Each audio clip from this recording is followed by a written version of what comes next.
자, 세 번째 13장 11절에서 14절입니다. 제가 제목을 임박한 종말 인식과 성화의 책임이라고 제목을 붙여봤습니다. 11절 제가 읽겠습니다. 또한 너희가 이 시기를 알거니와 자다가 깰 때가 벌써 되었으니 이는 이제 우리의 구원이 처음 믿을 때보다 가까웠음이라. 종말을 염두에 둔 윤리적인 권면이 등장하죠. 헬라어 카이투토로 시작하는데 우리말로는 또한이라고 번역을 했습니다. 카이투토는 이미 언급한 것을 강조하면서 다음으로 내용이 넘어가는 역할을 하거든요. 그렇기 때문에 카이투토를 통해서 볼 때 이 부분은 지금 12장 1절부터 했던 내용을 마무리하는 결론 부분이라고 보면 될 것 같습니다. 여기에는 서로 대비되는 개념들이 등장하죠. 예를 들면 잤다, 깼다, 아니면 밤, 낮, 벗다, 입다, 어둠, 빛, 단정, 단정치 못함에서 이제 방탕, 술 취함, 음란, 호색, 다툼, 시기가 언급되죠. 자, 이렇게 대비되는 개념들이 열거되고 있습니다. 바울은 로마 교인들에게 깨어 있으라고 경고하고 있죠. 구원의 결정적인 때, 카이로스라 그러죠. 그 결정적인 때가 점점 다가오고 있는 거죠. 그리고 이 사실을 로마 교인들도 알고 있습니다. 그렇기 때문에 바울은 뭐라고 얘기하냐면 너희가 이 시기를 알거니와 라고 이야기하고 있습니다. 11절, 12절은 그 에베소서 5장 8절 이하의 내용을 연상시킵니다. 나중에 한번 읽어보시기 바랍니다. 여기서 사용된 단어들은 세례의식과 밀접하게 관련이 있습니다. 어둠, 빛, 입다, 법다 뭐 이런 내용은 갈라디아서 3장 27절 읽어보면서 한번 비교해보면 잘 알 수 있을 것입니다. 세례를 받고 신앙인이 된 로마 교인들은 지금 현재가 어떤 때인지를 잘 알고 있습니다. 그들은 부활한 예수 그리스도의 힘입어서 죄와 죽음의 권세에서 해방되어서 새로운 피조물이 되었고요. 성령의 역사와 인도하심 가운데 교인들은 미래의 궁극적인 구원의 현실을 미리 경험하면서 지금 살고 있습니다. 그리고 종말론적인 새로운 시대, 하나님께서 궁극적인 구원을 막 실현시키려는 그때, 구원이 이제 막 시작하려는 그 찰나에 그들은 살고 있죠. 비유적으로 말하면 지금은 동트기 직전이다 이렇게 볼 수 있죠. 언제가 제일 깜깜하냐면 사실 동트기 직전이 제일 깜깜하거든요. 아주 칠흑같이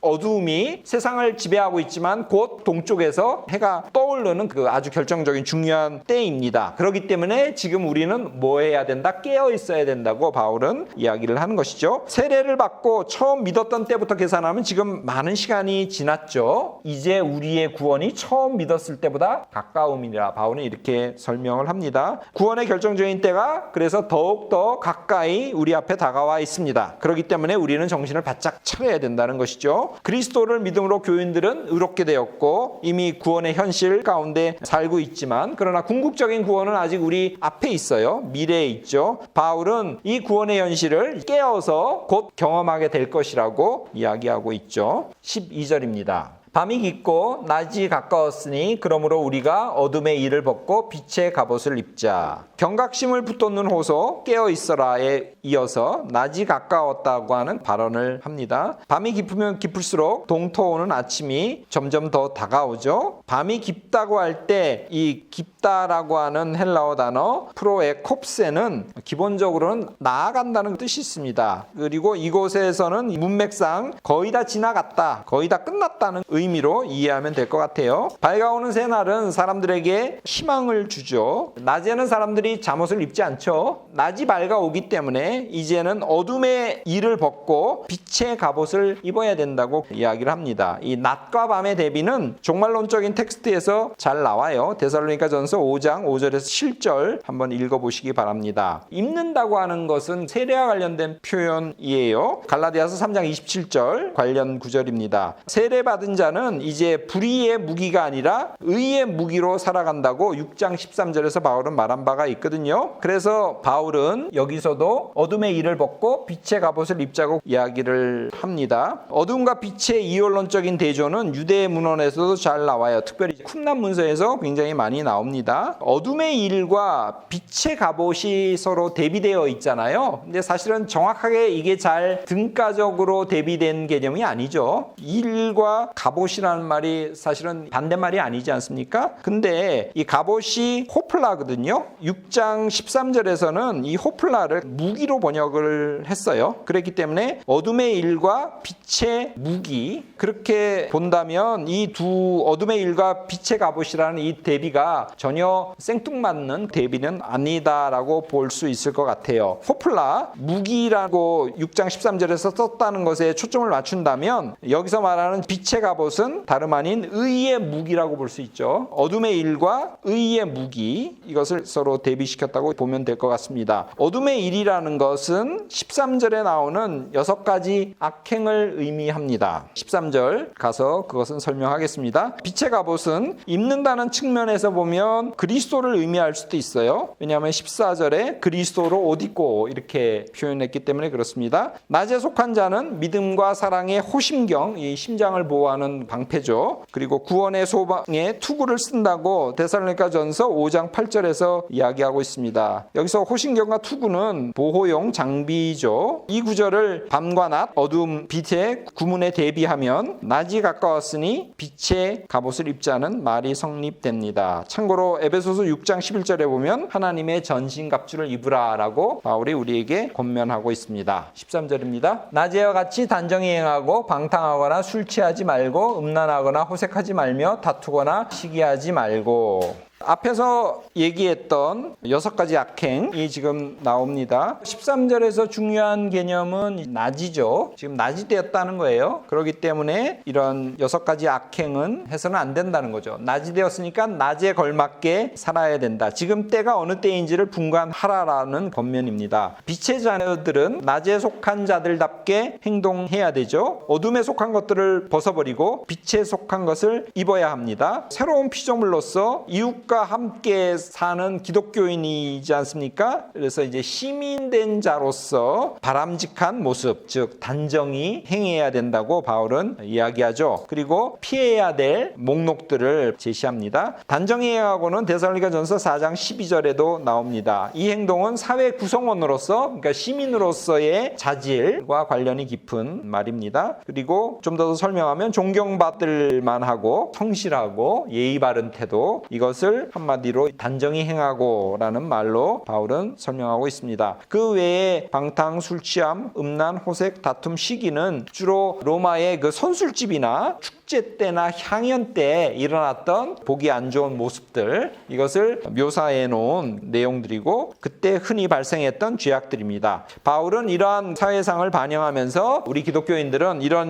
모습들, 이러한 언행들을 피하고 삼가해야 된다고 이야기를 합니다. 방탕, 코모스인데요. 원래 바카스, 그 술의 신이죠. 축제의 신을 기리는 축제 행렬을 가리키는 말이었어요. 그리고 흥청망청 술 마시고 소란스럽게 노는 주연을 일컫습니다. 이런 연회에는 항상 술 취함이 동반되죠. 메세인데요. 이 술 취함과 방탕, 메세와 코모스는 성경에서 종종 같이 짝으로 쓰입니다. 예를 들면 갈라디아서 5장 21절에 이 두 단어가 함께 쓰이고 있습니다. 두 단어를 함께 묶어서, 그러면 이제 중언법이에요. 그러면 이 두 단어가 함께 묶여져서 술 취하여 떠들썩하게 놀기로 해석해 볼 수도 있을 겁니다. 음란은 코이테인데 원뜻은 침대예요. 방탕한 성생활을 뜻하고요. 아셀게이아라고 하는 이 호색은 악덕 목록 중에 자주 나오는 리스트 중에 하나입니다. 성경 여러 곳에서 인용돼요. 마가복음 7장 22절에 보면 이 아셀게이아가 음탕으로 번역되기도 하고요. 고린도후서 12장 21절, 갈라디아서 5장 19절 등에는 그냥 호색으로 인용됩니다. 호색은 이성을 탐하는 과도한 욕망이라고 볼 수 있고요. 음란과 호색을 하나의 합성 개념으로 이해해 볼 수도 있습니다. 자, 또 마지막 악덕 동목으로, 이것도 종종 한 쌍으로 잘 사용돼요. 다툼과 시기, 에리스와 젤로스가 나옵니다. 다툼을 로마서 1장 29절에서는 분쟁으로 번역한 바 있어요. 젤로스는 좋은 의미에서는 열심이고 나쁜 의미로는 이제 시기입니다. 제가 10장 2절에서 이 젤로스에 대해서 설명한 적이 있습니다. 시기는 이곳 외에도 고린도전서 3장 3절, 그리고 고린도후서 12장 20절, 갈라디아서 5장 20절 등의 이 다툼이란 말과 함께 쓰이고 있습니다. 시기는 남이 잘 되는 것에 대해서 샘내고 배아파하는 그런 태도를 뜻하죠. 자, 14절. 오직 주 예수 그리스도로 옷 입고 정욕을 위하여 육신의 일을 도모하지 말라. 주어가 우리에서 너희로 바뀌어요. 근데 우리 한글 성경에서는 이게 잘 안 나옵니다. 헬라어는 2인칭 복수에 꼬리가 붙는 동사가 쓰이기 때문에 분명하게 나타납니다. 세례받을 때 교인들은 그리스도와 같은 운명 공동체가 되죠. 그것은 6장 3절 이하에 나와 있습니다. 그들은 그리스도에 의해서 새롭게 규정된 존재로, 새로운 피조물이죠. 그리스도를 주인으로 모시고 살죠. 이제 더 이상 내가 내 안에 사는 것이 아니라 내 안에 그리스도가 살죠. 그래서 그들은 그리스도를 떠나서 살 수 없습니다. 그들은 하나님 또는 그리스도와 반대되는 정욕, 에피튜미아라 그러는데, 이 정욕을 위해서 아니면 정욕을 위한 육신의 일을 해서는 안 됩니다. 왜냐하면 이제 하나님에 속했고 그리스도의 영이 내 안에 거하기 때문에 그렇습니다. 이 정욕은 육정 또는 육욕을 일컫는 말입니다. 아들의 영인 성령과 육신은 서로 반대되는 관계에 있죠. 성령의 인도에 우리를 내맡길 때 육신의 욕심으로부터 자유로울 수 있습니다. 그래서 바울은 어떻게 설명하냐면, 그리스도에 속한 사람들은 그들의 육신뿐만 아니라 정욕까지도 함께 십자가에 못 박았다고 갈라디아서 5장 24절, 거기서는 이제 이 정욕이 탐심으로 번역되어 있어요. 그렇게 설명을 하고 있습니다. 따라서 기독교인들은 정욕을 위한 육신의 일을 추구해서는 안 됩니다. 이 일로 번역된 프로노이아는 원래는 헬라세기에서는 긍정적인 의미로 쓰여요. 신의 섭리, 배려의 뜻으로 사용되고 있습니다. 그렇지만 여기서는 부정적인 의미로 쓰이고요. 신약성서에서는 이곳에서 한 번만 사용되고 있는 단어입니다. 14절에 정욕을 위하여 육신의 일을 도모하지 말라라고 하는 이 개정개혁의 내용을 원어 그대로 직역하면 정욕을 위해서 육을 배려하거나 돌보지 말라는 의미입니다. 비슷한 내용이 갈라디아서 6장 8절에 나와 있어요. 그래서 이 내용은 육신을 따르지 말라 8장 4절 이하에 나와요. 그리고 육신의 생각은 하나님과 원수다 8장 7절, 육신에 있는 자들은 하나님을 기쁘시게 할 수 없다 8장 8절, 이러한 바울의 앞에서 했던 호소와 일맥상통하는 내용이라고 볼 수 있습니다.